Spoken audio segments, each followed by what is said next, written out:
Hey guys, welcome to part 3 of Let's Play Football Manager 2017 beta with Tottenham Hotspur, and we're going up against Everton. Now this is going to be the final live com for August. We'll go away after this game and play about a month or so. I'm thinking we come back for the Barcelona game. How about that for some apples? Because then we have a really good run of games then, Palace, Napoli, West Ham, Everton again in the EFL Cup, and Sunderland. So I think that's a good way of seeing the context of the save so far, how I'm doing, because, 2 or 3 games isn't really enough. So that's what we're going to do. Now, before all that, though, we do have this live com, which we're going to get straight into. I've still not made any signings. One thing I'm going to do, I'm going to go away as well. It's been about 24 hours since the beta came out as of recording this. And so what I'm going to do, I'm going to go on the various forums and websites and have a look for some wonder kids. It's around about this period that you start to find out, who's the really big wonder kid for this year. It's always one, and they inevitably don't actually go on to be anything of value in the real world. They just, for whatever reason, Sports Interactive or their scouts or whatever seem to rate them this year. So this is the team we're going to go with. And we've got Hugo Lloris in goal. It is, once again, your standard back four of Walker, Alderweireld, Vertonghen, and Danny Rose. Victor Wanyama comes in, Eric Dyer, Dele Alli, Son Heung-min, Christian Eriksen, and Harry Kane, who's going to be playing as a complete forward today. I decided to just change it up a little bit there. I don't feel comfortable with Harry Kane as a target man. That just doesn't seem right to me. He's not very, he's big, but he's not, giant. He's relatively streaky-ish striker. So I'd rather him be a complete forward, even though the game seems to think, or at least my backroom staff seem to think, he is a natural target man, which I don't agree with at all. I'm still not going to tweak the instructions. They seem to be working for now. We are just going to let it go and see what happens going into this Everton game. So Everton have made a few new signings. This looks like it seems to happen across quite a few games. I've noticed on a few of the forums that they always seem to sign Berbatov and Adebayor, who are the big free agents at the start of the game. I had no room for... Well, I do have room for Berbatov, but I wouldn't bring him back to Spurs. I don't think that'd be wise. He is 35 years old now. I'm sure. He's got, 16 finishing, 21st touch. He's going to be a threat, but I don't think I'd want him for the wages he's going to be on. In fact, that is worth a look very quickly. If you are thinking about signing him, just let's have a look at these wages. That's actually not too bad. 43,500. Would it be worth it, though, for that amount of wages for a player that you're probably not going to play all that much, considering his age?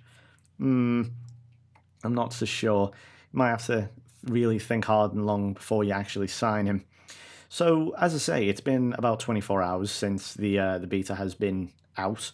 Now, this is just the third game that I played. I really haven't dived in properly. This is still kind of like a first reaction, but I've... as I say, it's been a certain amount of time now where I can just take it in and go, right, how is it? How does the game make me feel? Is it pretty good? And that's pretty good from Kyle Walker. Lovely finish. 1-0 inside 3.5 minutes.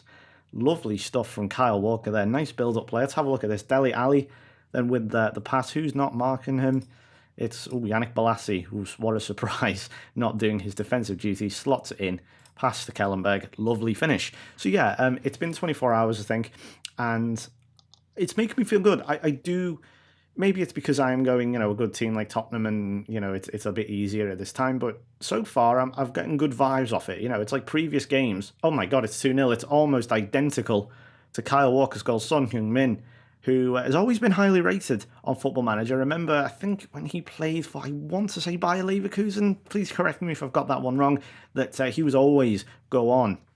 If you played on into the future, into the 2020s, even into maybe even the 30s, if he somehow got that far, that he would be one of the top players in the save. You'll have your class regens as always, but Son would always be near or around the top. And it was really interesting to see. I was waiting for, a Man U or a Man City to sign him up sort of a year and a half ago, but Tottenham ended up going for him, and that surprised me because, how many clubs now do we see using Football Manager as a scouting tool? Everton do, prime example. It's why, I remember a few years ago, David Moyes was pretty much laughed at for using, he admitted in an interview or in some sort of magazine or something that he used Football Manager as a scouting tool and got laughed out the building, but now pretty much all the major clubs do it. And we're on a break again here. Victor Wanyama, what is he doing up there? It's simple and 3-0.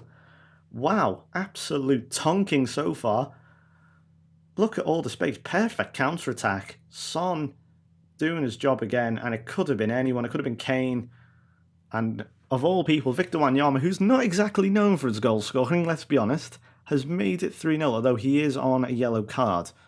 I might have to watch that. So, yeah, I'm going to ask the assistant to take that team talk. I agree with him. So, do I need to change anything? I might just speak to Harry Kane here. I'll just say I have a bit of faith because 6.9, let's be honest here, he's in a sea of 7s and 8s, and he's Christian Eriksen as well, although he's not in his best position. What I am going to do, I will in fact take him off for Eric Lamela, who still needs a bit of game time, as you can see. And hey, we're 3-0 up. Why not take advantage of it and give Lamela a bit of game time? It's not as if he's a youth player that comes into the team or something. He is Eric Lamela, Argentine international. So yeah, I think this one should hopefully see itself out. I don't have to worry about a potential Everton comeback. Tyus Browning has gone off for Everton, who I completely forgot played for him. Anyway, getting back to my original point, provided we don't score again. In fact, we have. It's Toby Alderweireld. It's 4. It's gone over the top of everyone. Lamela, ooh. He hasn't done a Rabona again, has he? I might have to look at that one in 3D. Yeah, that went over everyone. One bounce. Alderweireld on the half volley. Bang. 4-0. Yeah, so 24 hours. I've said this like 4 times now. Overall impressions are good. Much better than previous years, I think. Football Manager 2016, I felt, was decent, but this one I feel is good. Like, there was a lot of negative press in the build-up for FM17, and I was one of them. I was kind of sceptical at the time and thought, SI being quite defensive about it, the holding the cards quite close to the chest. But in their wise moves, they seem to actually put out a good game so far. Of course, it's a beta. It's going to be full of bugs, obviously. Of course it is.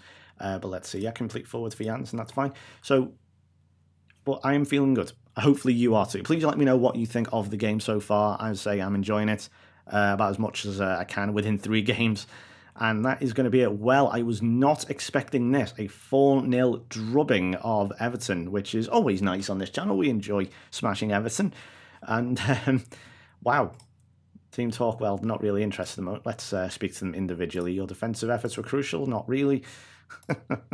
At least they didn't react to that, and at least they don't believe me.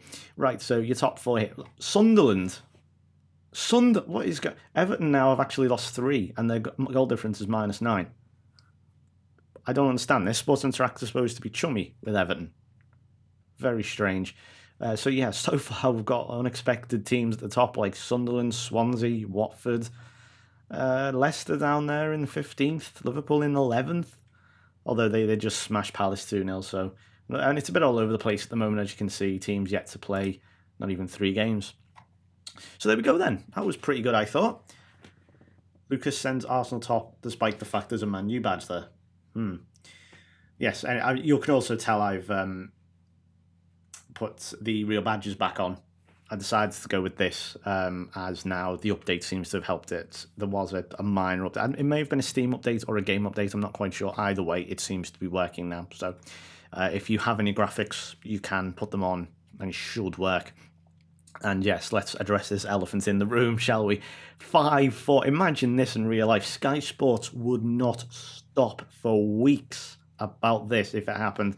Not only has Martial scored twice, Pogba scored. Lucas, that's obviously Lucas Perez, who I totally forgot played for Arsenal. Mustafi scored, Ramsey and wow, look how many early goals inside, say, half an hour. Goodness me, that was pretty good. So we've also received £500,000 from QPR. That's nice. So yeah, overall quite a successful episode, I would say. We'll also, whilst we're here, we'll see some transfers now. How do I see the Well, here's the thing, right? I was going to show you the transfer list and say, how does this compare to yours? Now, I imagine a lot of this is going to be very similar. Do you have any players here that I should maybe sign? Obviously, this is probably going to be out by the time that the actual window itself will have shut. I just realised I need to make a budget adjustment. Let's do that. That's better. So, I've still got Icardi potentially coming in. Hopefully you guys like that. If not, then I just wasted a lot of money. But 4-0, do we need a striker? I still think we do, because Janssen and Kane isn't really enough, especially when you have a Champions League campaign coming up. So, yeah, if you see any sort of similar names, let me know. I do expect everyone to have virtually the same transfer sort of window or list of people who are going to be available. But if you have any recommendations as well for one of the kids, I'm going to go check some out now myself once the recording ends, and see. We'll come back tomorrow and see what we have. So thank you very much for watching. If you enjoyed, please do leave a like. Things are looking up, even though Arsenal have won 3 out of 3 and are looking quite scary. Ooh, yeah. So thanks very much for watching. I will see you tomorrow for part 4 of the Football Manager 2017 beta. Until then, bye-bye.